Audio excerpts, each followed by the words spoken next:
Focus என்னவோ அதில் மட்டும் நான் கான்சென்ட்ரேட் பண்ணணும் அப்படின்றது இதில் நான் பேசும்போது எப்பவுமே லிசனர்ஸ் எல்லாத்தையும் இன்ட்ராக்டிவாக வச்சுக்கிட்டாங்க. அது ரொம்ப பிடிச்சிருந்தது.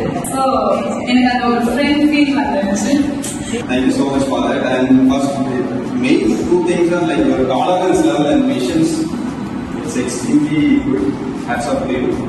எனக்கு வந்து இது கொஞ்சம் எக்ஸ்டெண்ட் ஆகலாம் அந்த மாதிரி தோணுச்சு. ஸோ அதுதான் இந்த ஒர்க் ஷாப்போட சக்ஸஸ் அப்படின்னு நான் நினைக்கிறேன்.